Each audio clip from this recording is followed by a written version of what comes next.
Bishop Mark, thank you so much for kickstarting this week of sharing from different people, and we're very grateful to have you on this, the first input for us. And as we celebrate Pentecost, I think a lot of Catholics are very aware of the seasons of Christmas and Easter particularly. Perhaps there's a little bit more mystery attached to the season of Pentecost. I wonder if you could share a few thoughts with us about what Pentecost means to us as a church.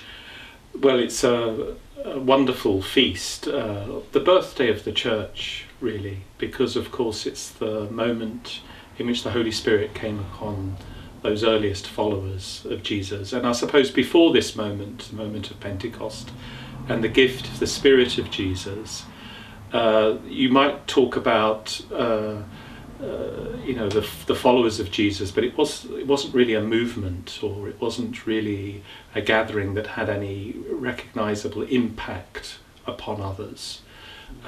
But from this moment of the gift of the Holy Spirit, there was a radical outpouring of the life of God upon his people, and that was then just shared, spilt out from that upper room.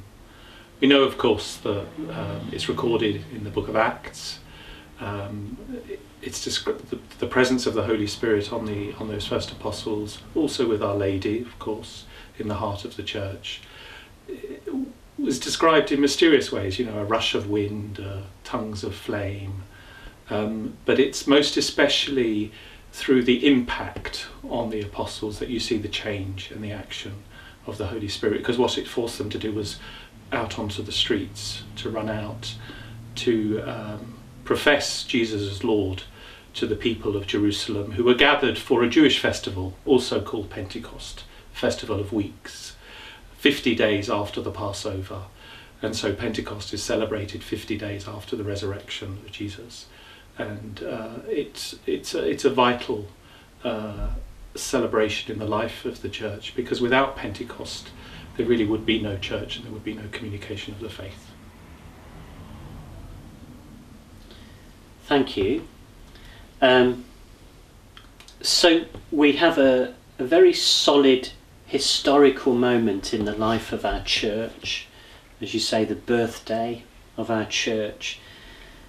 Today, in life's confusion and turmoil, should we expect Pentecost? Should we expect the Holy Spirit to be part and parcel of our lives as Christians today? Yes, absolutely. And I think, again, you see the action of the Holy Spirit in the effects on individuals and on groups. So the followers of Jesus, most of all when they witnessed to him, and it's very telling that when the Holy Spirit came, as it's described in the New Testament, he didn't come on just an individual, he came on the apostles as they gathered together. So it's a great affirmation of the life of the church. And I think there's a great danger, I suppose, in our society and in our world, that I can be my own person and I can have my own view of things, and that's all well and good, a great independence. But one of the things I think we see through the gift of the Holy Spirit is that the Holy Spirit comes also to form the church and to give the body of believers an authority under the apostles, under the successors of the apostles. That's why the preaching of Peter is so important, because it's on the day of Pentecost that Peter preaches for the first time and he converts 3,000 people. Now, would to God that my preaching would bring about that kind of change of heart in people. But it's a fundamental reminder to us of these two aspects, really, that it is through the church that we experience the life of God, and most especially the gift of Jesus Christ. And within that, the preaching and the witness of the successor of Peter, the Holy Father, and with him gathered around him, the apostles, it's vital in order to kind of bear witness. So I'm not alone. We journey together in faith, and I'm accompanied in that path with others. And I have confidence that I'm in communion with a whole body across the world and across more than 2,000 years of history in that witness. That's why the Holy Spirit is so vital. Thank you for that. You, of course, are going to be followed by a group of people who are going to testify, if you like, a little bit about the power or the work of the Holy Spirit as they understand it in their own lives.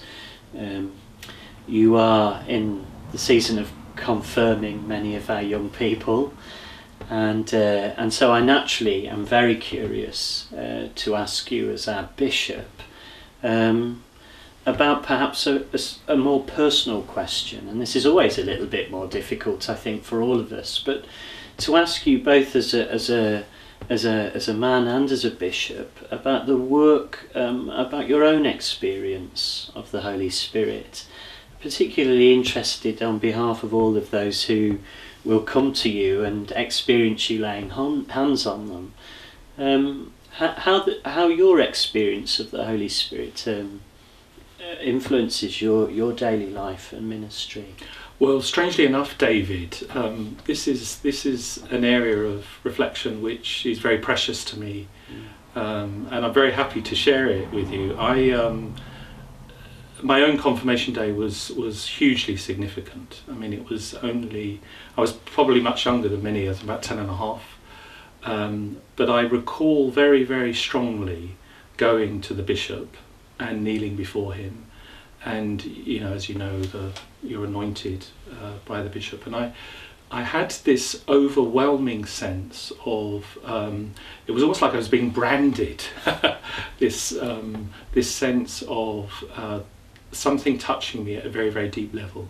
Now I couldn't reflect on it with any depth at the time, but I remember returning to my seat, walking back from the sanctuary, and it's as vivid today to me as it was when I was 10 and a half. This overwhelming sense of the gift of God, and that I wasn't worthy of it, and that I wasn't, there was no way I could prepare for it, but that something had changed. And I think I've been very conscious of that particular gift in the sacrament, especially since becoming bishop. And I suppose, as you say, going around confirming and meeting these young people, and also in my own appointment as bishop, which again, I lived a professional, dedicated Christian life, tried to be as good as I could as a priest. But there was a sense, I think, in my priestly life where I had thought maybe God had stopped speaking to me. Okay, most of my prayer was quiet, it was often in darkness, and it was often with a degree of struggle. And it was very telling when I went to see the Apostolic Nuncio, the Pope's representative, and he said, the Holy Father has appointed you as the new Bishop of Plymouth, and you could have knocked me over. Not only the sense of becoming a new bishop, but the sense of the power of God's action. And I felt I was being taken by the scruff of the neck and being pushed outwards. So that sense that Pentecost can still happen in my life, even when I think it can't. And I think that's one of the actions I'd say of the Holy Spirit. The Holy Spirit is ever surprising. Thank you so much for that. It's lovely. Thank you for your honesty there with us. I'd like to encourage you to come back online and watch the further testimonies from a number of young people and Father John Belowski as well, and of course to encourage you to pray for our bishop. Thank you for watching. Thank you.